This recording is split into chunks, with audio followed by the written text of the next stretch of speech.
Good morning, students.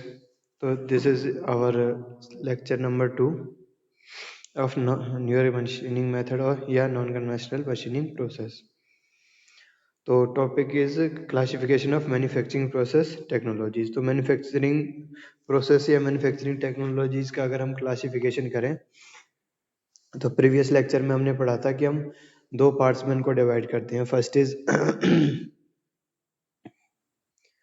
First is primary manufacturing, second is secondary manufacturing. Primary manufacturing में वो होता है जिसको हम रॉ मटेरियल को एक्चुअल शेप और साइज में लाने. सपोज करो अब अगर हमें कोई 25 mm डायमीटर का रेक्टेंगुलर बार कट करना है तो उसके लिए हम क्या करेंगे. सबसे पहले रॉ मटेरियल जो हमारे पास होता है मिनरल को हम फर्नेस के थ्रू क्या करेंगे, स्टील में या माइल्ड स्टील या कास्ट आयरन में कन्वर्ट करेंगे.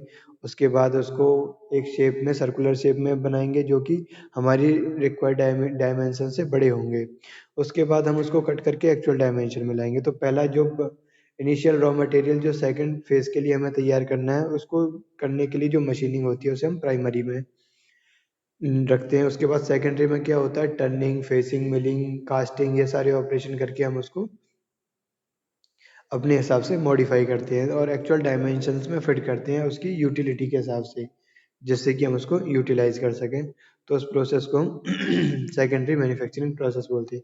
तो अगर सेकेंडरी मैन्युफैक्चरिंग प्रोसेस को ही अगर हम डिवाइड करें तो बेसिकली और दो पार्ट में डिवाइड करते हैं. First is conventional machining process, दूसरा is non conventional machining process. तो कन्वेंशनल वो हैं जिनमें टूल वर्क इंटरफेस होता है, रब होते हैं, शियर स्ट्रेस जनरेट होती है जिसकी वजह से मटेरियल रिमूव होता है. और न्यूअर मशीनिंग मेथड में जरूरी नहीं होता कि सिर्फ शियर फोर्स ही होता है, एरोजन, ऑक्सीडेशन, रिडक्शन, बहुत सारे प्रोसेस होते हैं जिनके थ्रू हम मशीनिंग ऑपरेशन करते हैं. तो जो मशीनिंग ऑपरेशन की हम बात कर रहे हैं वो है जॉइनिंग प्रोसेस. 5 पार्ट में हम उनको डिवाइड करते हैं. सब्ट्रैक्टिव टेक्नोलॉजी, टेक्नोलॉजी या प्रोसेस एक ही बात है. Dividing technology, additive technology and transformative technology.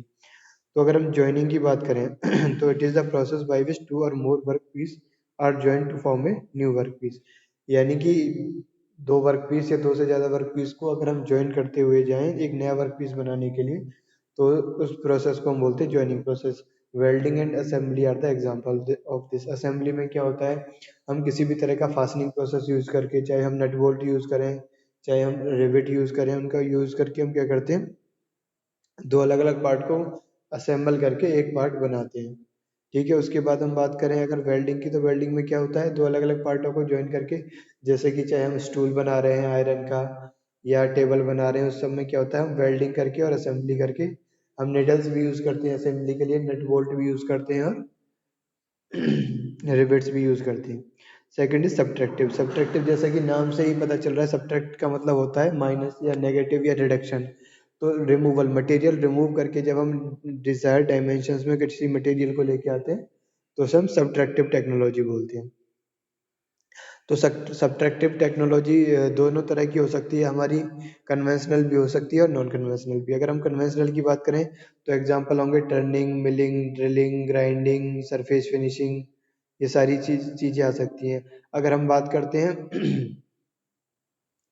Non conventional machining process की तो इसमें हो सकता है एब्रेसिव जेट मशीनिंग, ठीक है, EDM, ECM, laser beam machining, electron beam machining, electrochemical machining, ये सारी प्रोसेस हम यूज कर सकते हैं. Next is dividing technology. अब सब्ट्रैक्टिव और डिवाइडिंग में क्या डिफरेंस है. डिवाइड में हम क्या करते हैं, किसी मटेरियल को दो पार्ट में तोड़ना, अलग अलग करना. तो उसके लिए हम जैसे कि अगर 100 का यूज कर सकते हैं, 100 मतलब हेक्सा हम यूज कर सकते हैं. ठीक है. हेक्सा भी अलग अलग तरह की हम यूज कर सकते हैं. हैंड हेक्सा हो सकती है हमारी, इलेक्ट्रिकल हेक्सा होती है, एक सकती है जो दो पार्ट में किसी भी मटेरियल को डिवाइड करेगी. अगर हम नॉन कन्वेंशनल की बात करें तो हम उसमें प्लाज्मा आर्क कटर भी यूज कर सकते हैं जो कि नॉन कन्वेंशनल में होगा, जो कि मटेरियल को डिवाइड करने का काम करेगा. और उसके साथ ही वायर ईडीएम भी यूज कर सकते हैं हम डिवाइडिंग के लिए, या फिर हम डिसअसेंबली कर सकते हैं, नट बोल्ट को ओपन कर सकते हैं, रिवेट को ब्रेक करके डिसअसेंबली करते हैं. तो वो सब डिवाइडिंग टेक्नोलॉजी के अंदर आते हैं. उसके बाद एडिटिव टेक्नोलॉजी. अब ज्वाइनिंग और एडिटिव में क्या है, ज्वाइनिंग में होता है कि एक पार्ट को दूसरे पार्ट के साथ लगा रहे हैं हम.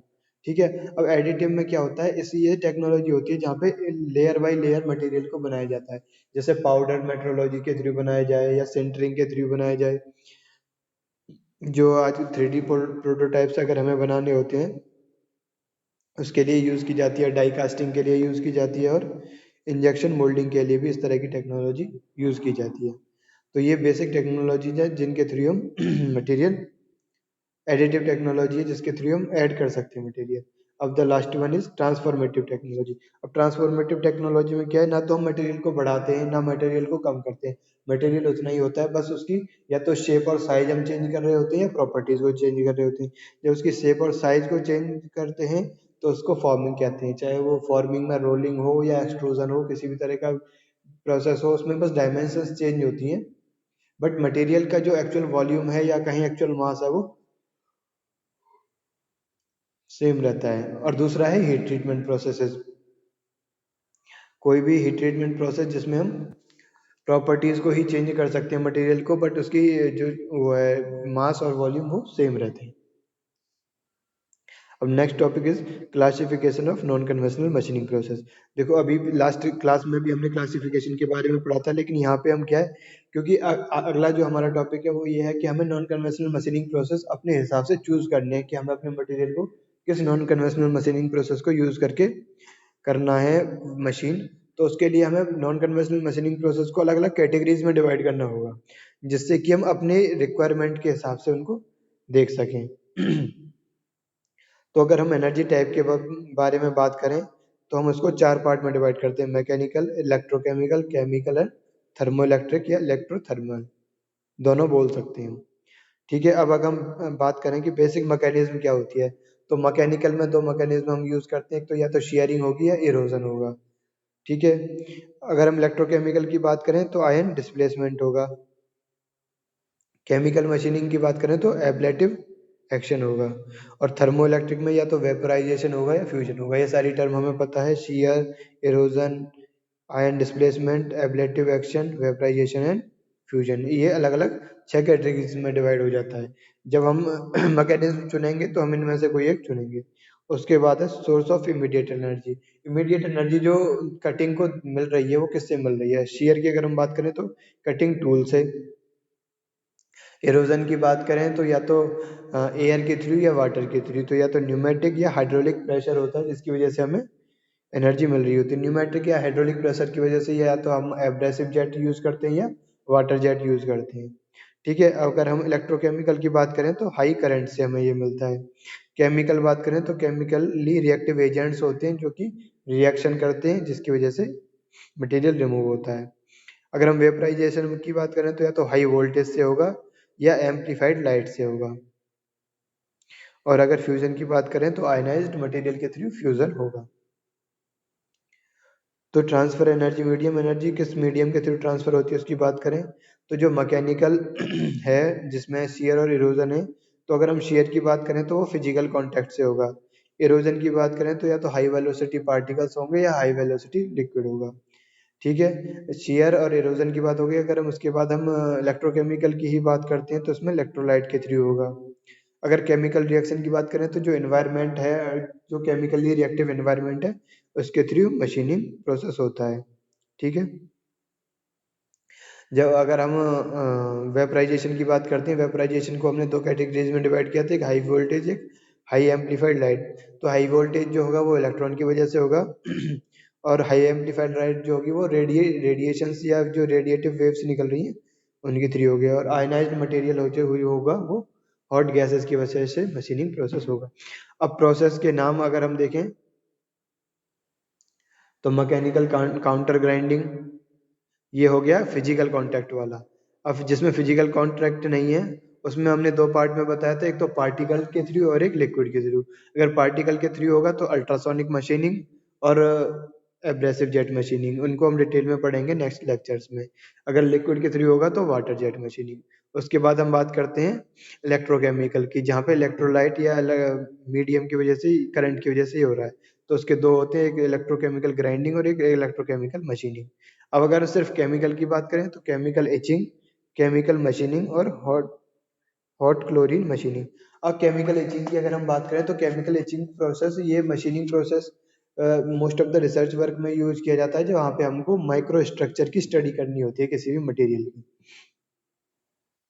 उसके बाद बात करते हैं हम हमने दो पार्ट्स में वेपराइजेशन को किया था, जिसमें एक था हाई इलेक्ट्रॉन्स और दूसरा था लाइट। तो इलेक्ट्रॉन वाले की अगर हम बात करें तो इलेक्ट्रिकल डिस्चार्ज मशीनिंग होगा या इलेक्ट्रॉन बीम मशीनिंग होगा। इलेक्ट्रिकल डिस्चार्ज मशीनिंग में स्पार्क के थ्रू मटेरियल रिमूव होता है, स्पार्क के थ्रू ब्लास्ट होता है, मटेरियल रिमूव होता है। और इलेक्ट्रॉन बीम मशीन में एक बीम ऑफ इलेक्ट्रॉन कंसंट्रेट होती है किसी पार्टिकल पे और वो मशीन रिमूव करता है।